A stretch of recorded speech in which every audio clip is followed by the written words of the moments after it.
guess what? We finally got the 2024 Messy Reformation Conference on the schedule. Block off your calendars for April 15th through the 17th, 2024.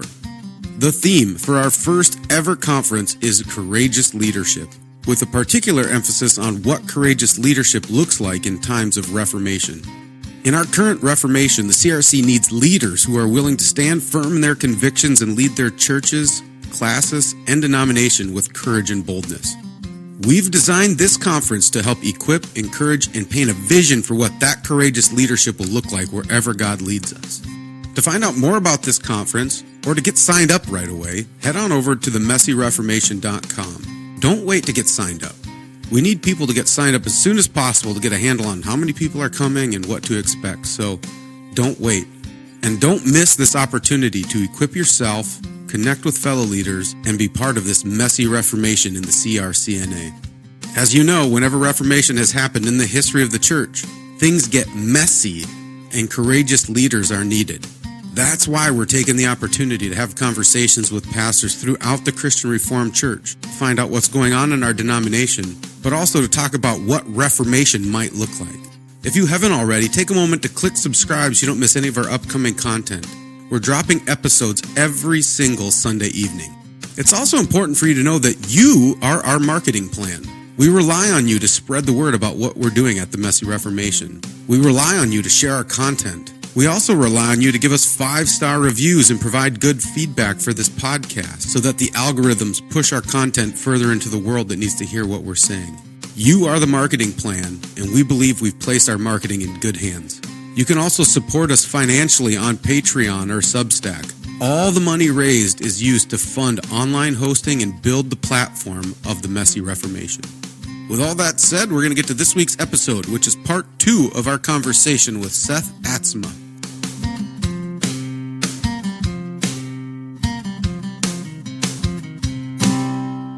Yeah, I saw a quote this week by G.K. Chesterton, and I don't remember where I saw it, but he had said, something like this. This is my translation. So, I'm very weary of the reformer who removes a road barrier and says, I have no understanding of why this is here. He said, no, understand why the barrier is there before you attempt to remove it. Yep. And that's one of the things that I think is really important for us as we start talking about the future of the CRC and restructures and all of that. I think we need to be careful. And, I've been chairing our classes renewal team for the last 3 years here in Classes, Wisconsin. And one of the biggest things we realized that needs to happen for us to have a renewed classes is for us to actually just function according to our rules of procedure. that a bunch of people were saying, oh, we need to do this and we need to do this and we're not doing that. And we start reading through our rules of procedure and say, we're supposed to be, just we haven't been doing it. Mm-hmm. And that's what we're seeing throughout the Christian Reformed Church too, right? So Synod 2023 instructed all classes to bring erring office bearers into alignment with our, understanding of human sexuality. And they said, use the church visitors to do that. And now, as that has been told to different classes to do that, a bunch of classes have said, oh, we don't have church visitors. We haven't done that for a long time. Mm-hmm. And so it's like, oh, no wonder why we're not healthy, because we're not. What I've noticed big time is that, we're functioning as a congregational denomination and not as a covenantal denomination. And that's been slowly happening for a long time. And we're going to have to, in order for us to be healthy, and I think in order for us to just continue to move forward effectively, we have to get back to our covenantal roots. Yeah. And yes, we still believe that the authority lies in the local congregation. I'm 100% there. And yet we still have made a covenant to work together as a classes and as a denomination. Not just hold each other accountable. That's a big part of it, but also work together and support one another and do ministry together. And if we're going to be healthy as a denomination, we have to get back to those roots. Yeah. Yeah. By way of analogy, I remember the first house that I bought, I noticed there was a little dry rot by the front door. And so it's just a little bit. I can fix this pretty easily.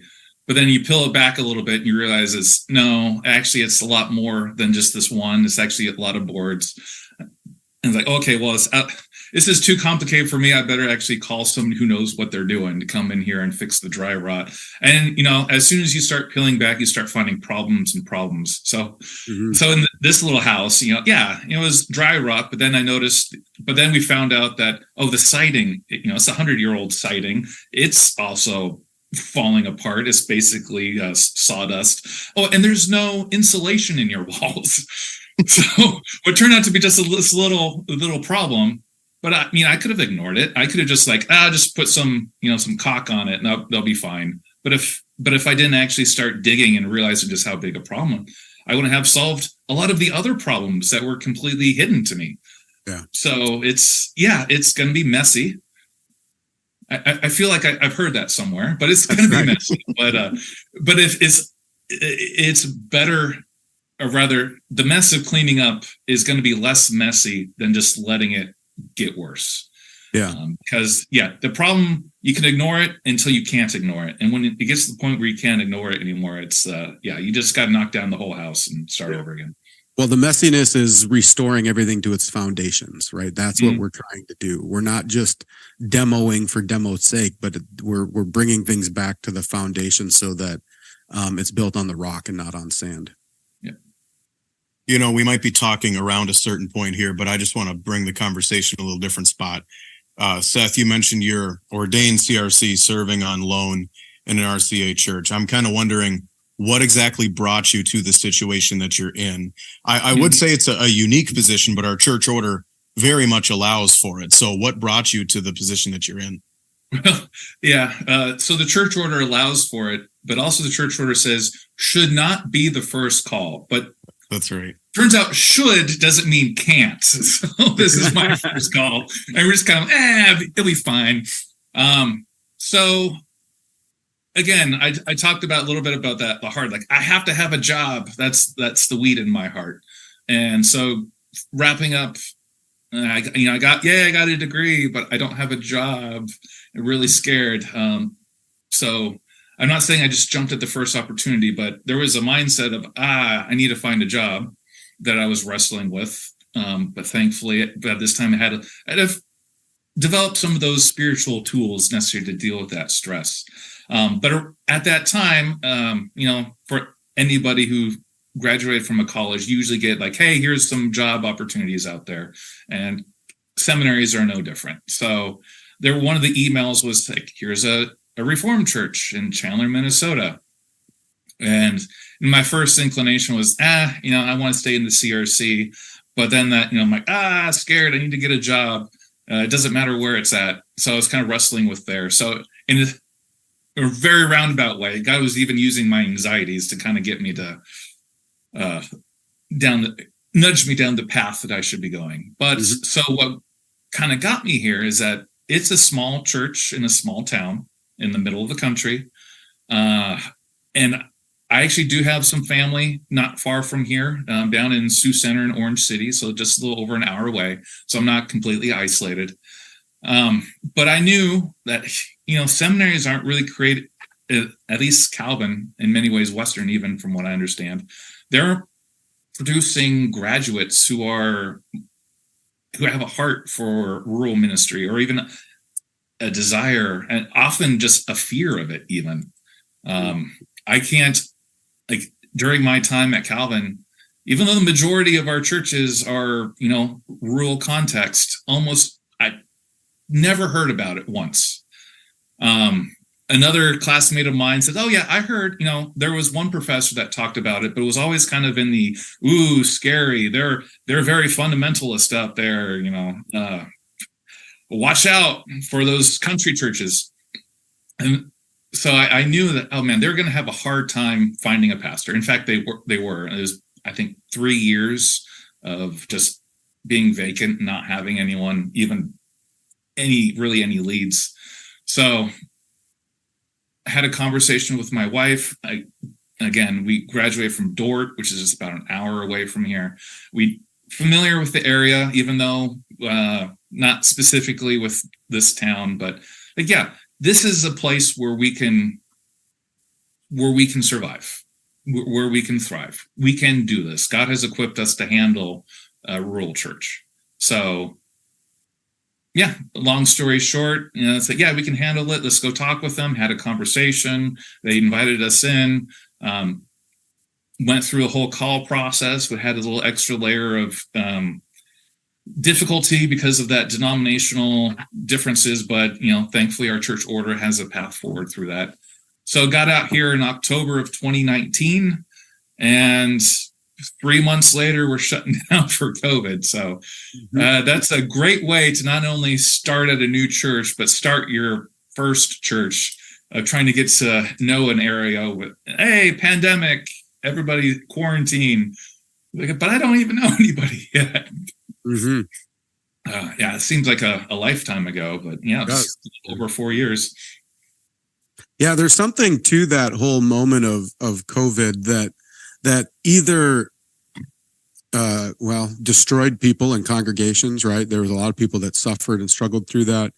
But I've talked to other people. I had a different experience with that. I mean, it was hard in a lot of ways, but one of the things that I noticed, so our church didn't have all of the fighting over masks and stuff. We just kind of navigated our way through it, and we didn't have a lot of fighting and bitterness in it.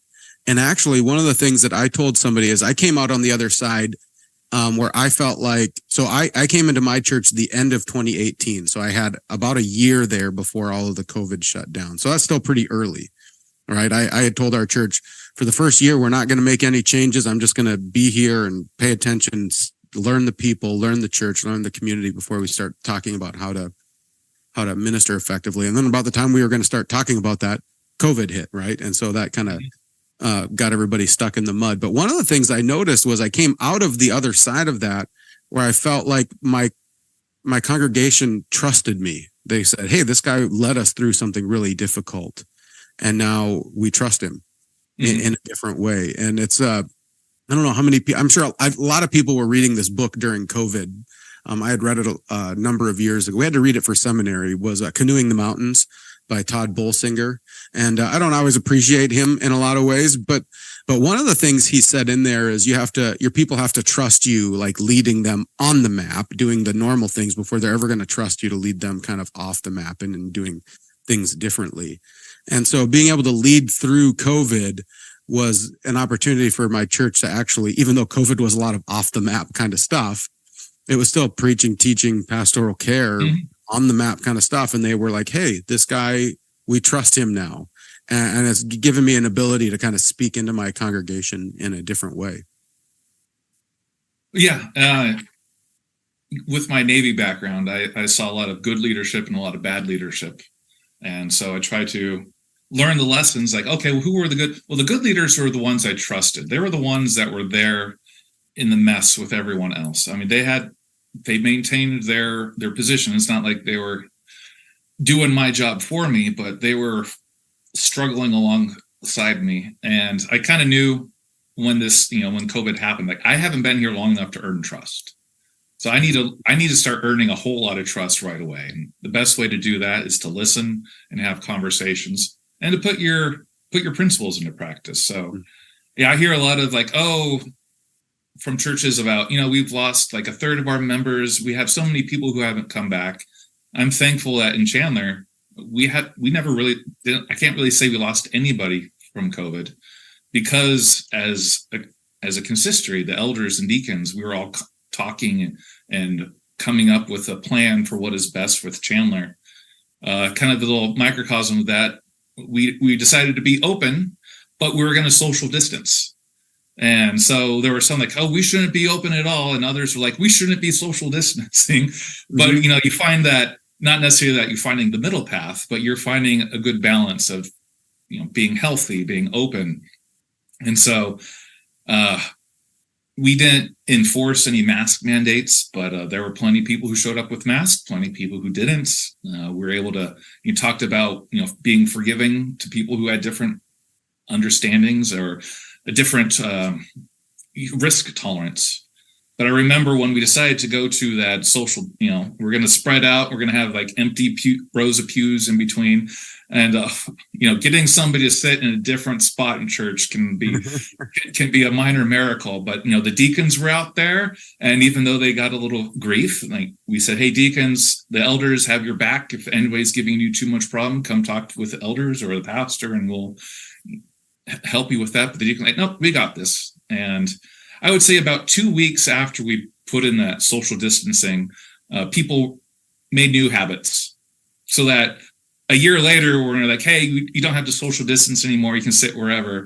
It's like, no, we got a new spot. We got a new habit. And there were still those spaces in between.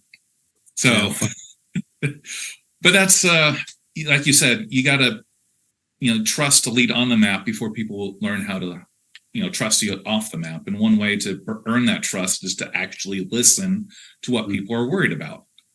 Yeah. And I'm thankful that we opened up our church when we did, because when the government said, hey, we got a social distance, we got a quarantine, all of that was put into place before COVID actually got to us. Mm-hmm.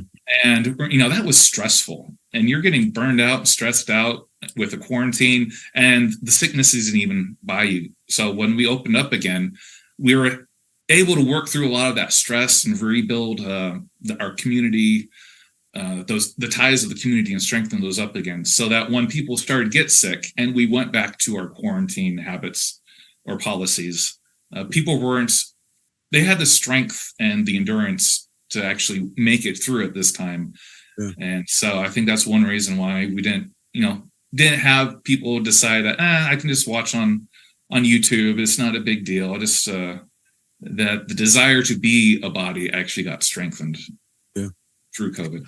Yeah, I'd also be curious. So you said you took this call in 2019. And so what does that look like for your involvement with the RCA? Have you been involved in the RCA and been able to kind of see, because they've been going through some stuff too for the last 4 years. And so are you able to kind of see what the RCA has been going through? Yeah, definitely kind of getting seeing it from the inside, if you will. In some ways, I was kind of naive when I came out here in 2019. I mean, in the CRC, going to Calvin, I'm not really up on the gossip of what's happening in the RCA. But one of the senior pastors at my ordination exam was like, hey, so what do you think about this Vision 2020 the RCA is doing? And I was like, Vision what? And I said, I'm going to Reformed Church. I plan to leave a Reformed Church. When I was back, I think I was about 14 years old. This is back in the early 90s. The church I was part of had a big split, and that was really rough on my grandfather. He was an elder at the time, so I was like, I don't want anything to deal with church controversies and splits or anything like that. So I'm just gonna go there, and we're gonna stay put.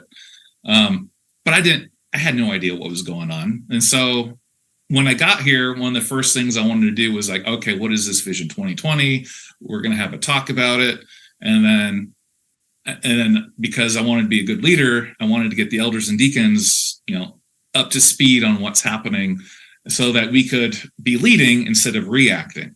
Yeah. Well, like 2 weeks after I was installed here, I get a letter from one of the churches in our classes talking about how they're gonna go. They request to go join a different classes because they list a bunch of frustrations with the RCA and what the Minnesota classes was doing.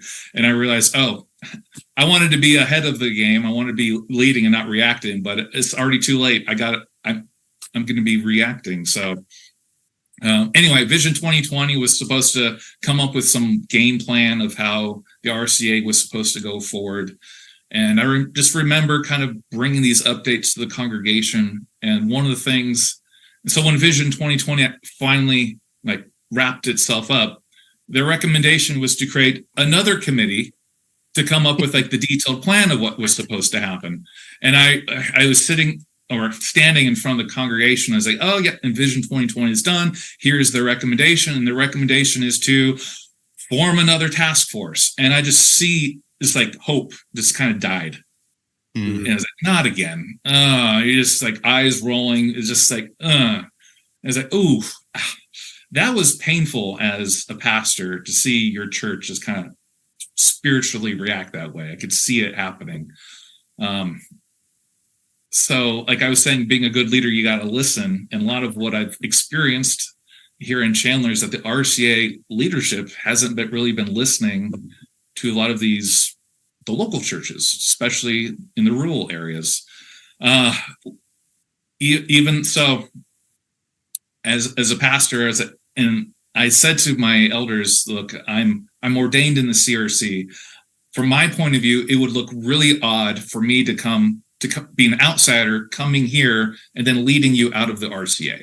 So I'm not going to do that, but I'm here to provide pastoral leadership. I'm going to give you my advice. I'm going to research and tell you what I've learned, but you have to make the decision for yourselves. Because let's face it, pastors come and pastors go, but you're the ones who are going to have to live with the long-term consequences of this. And so we talked about getting doing church, using the tools. And so our elders actually started doing house visits again for the first time in like 20 years.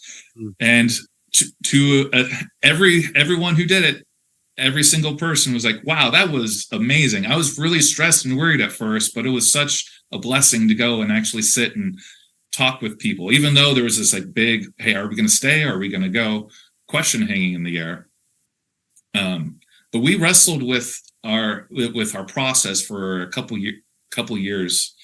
But I think the final straw is earlier this summer, there was a kind of a virtual conference talking about how the RCA was going to restructure. And, so the chair of the RCA, Eddie Ailman, was there. He's like, look, I don't want to talk about controversies. I just want to talk about the plan that we're coming up with for the future. And, I could understand that. You want to focus on the task at hand.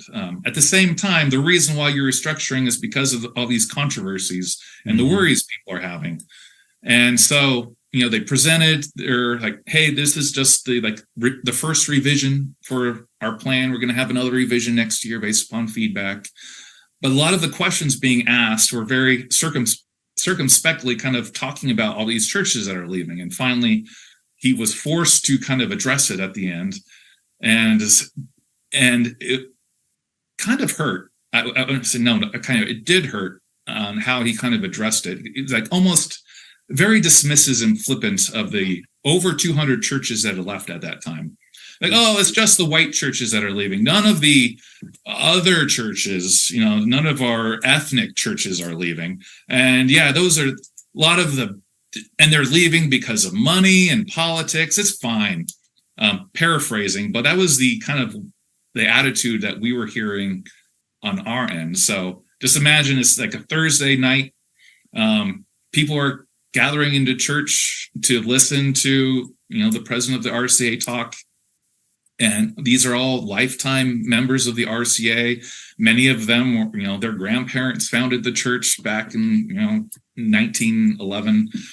I know one of the members, they were the actual first people to be married in the church before the pews were even installed. They get deep roots in the Reformed Church. And they're listening to what their denomination is saying. And but we know many of the churches that left, and that's not why they left. And these aren't big, rich churches. There are small churches that are leaving, and just really felt hurt and betrayed by their denomination. And so even though there was like, yeah, we probably should join with the Alliance of Reformed Churches, that's the group that's been formed out of the RCA, there wasn't, I would say, a big desire. There was still a strong desire to stay in the Reformed Church because this is our home, this is our denomination. But listening to that conversation, I think, was like the final emotional nail in the coffin in you, if you will. Like, oh no, actually, we should stick with the people who know us, stick with the people who are listening to us. And so it's kind of surprising, but I tell people is that there's not a Reformed church between us and the West Coast anymore. And wow. So if you're driving on the I-90, once you get to, Southwest Minnesota, the Chandler-Slayton area, for those of you who know, there's nothing west of us anymore. We are the western edge of the denomination currently. And I was like, oh, like, really? It's like, yeah, they all left. So who do you want to be in communion with? Your covenant relationship? Well, yeah, we actually want to stick with the churches where our children are going to, where we have family ties with.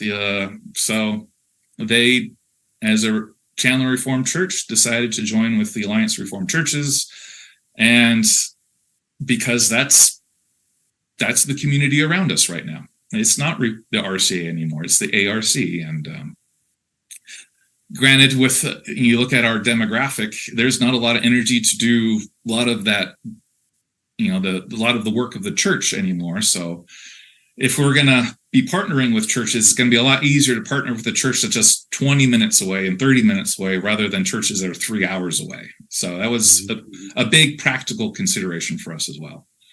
And also with the fact that we already have those relationships with the people at those churches. We don't have to create new ones moving forward.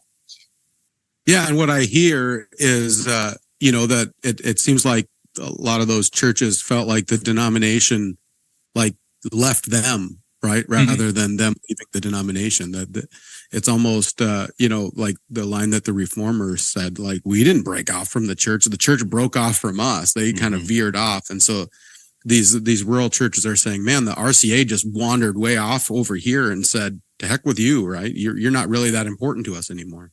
Yep.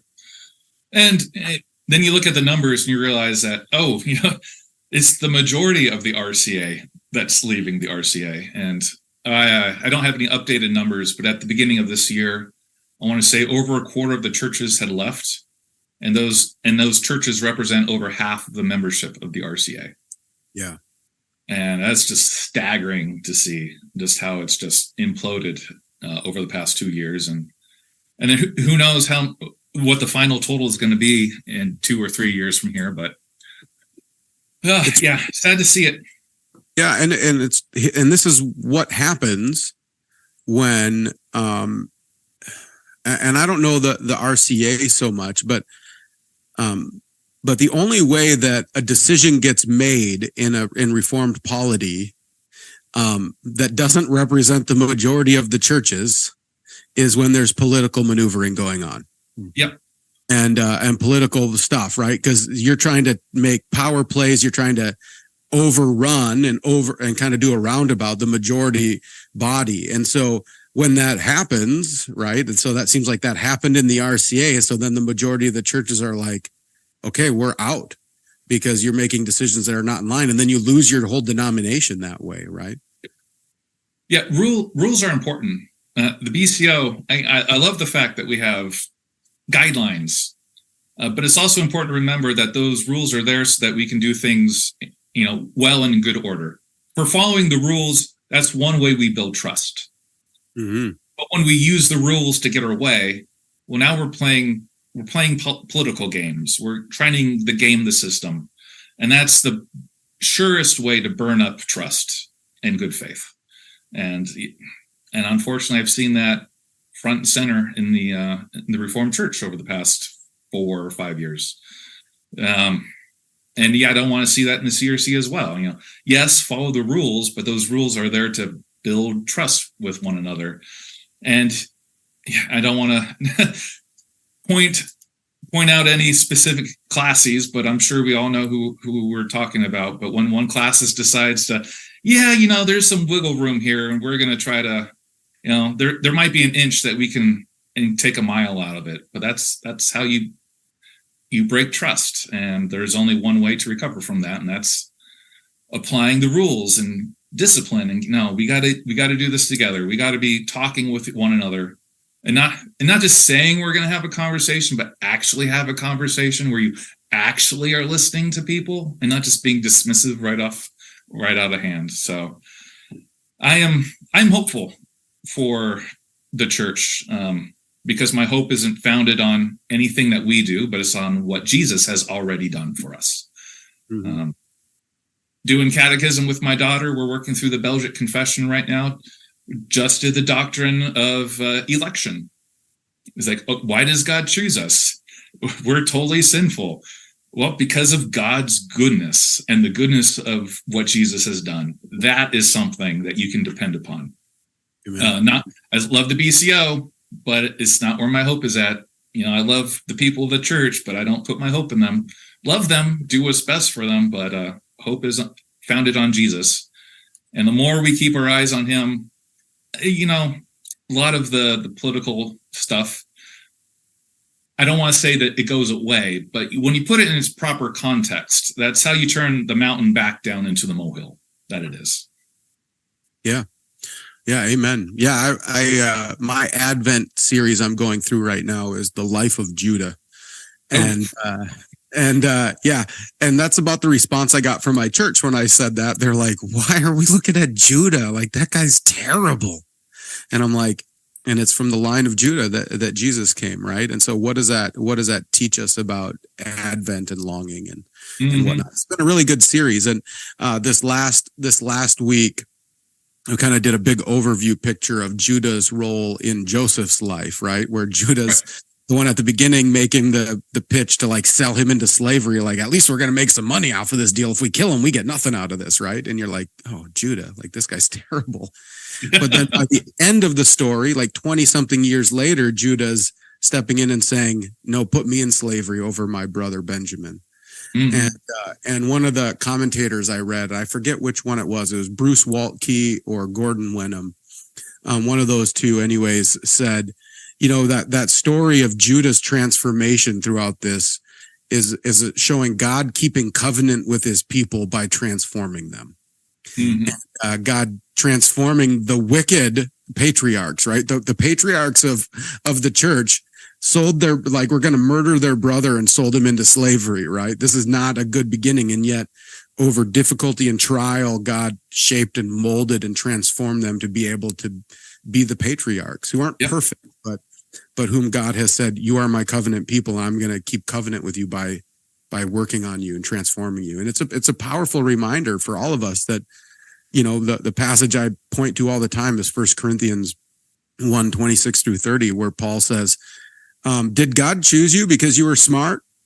This is my translation. No. Did God choose you because you were powerful? No. Did God choose you because you had political power and authority? No. God chose you because you were stupid, weak, worthless, and kind of wicked.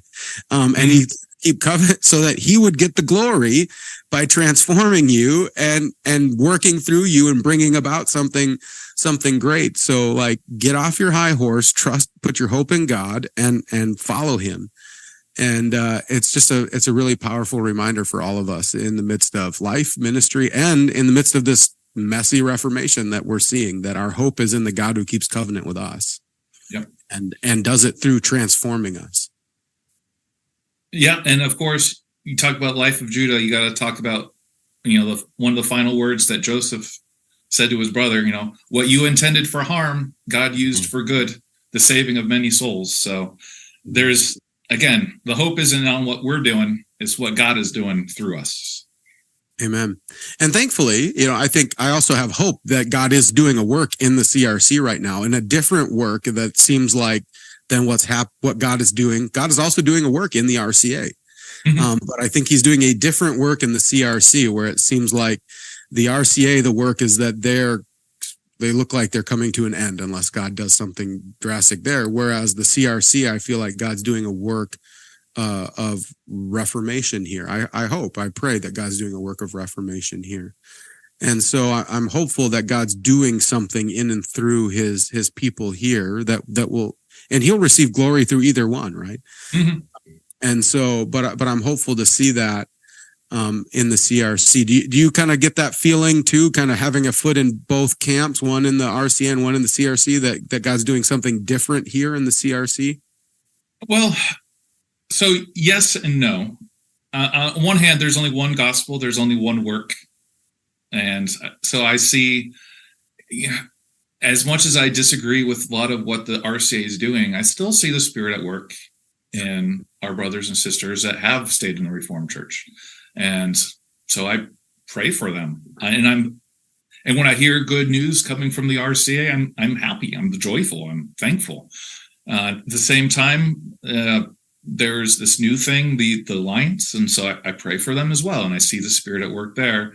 And I look to my own home church in the CRC, 3 different denominations that I'm currently part of, and you can say that, these are 3 very different, but also very similar, but it's still the same Spirit, the same Lord at work.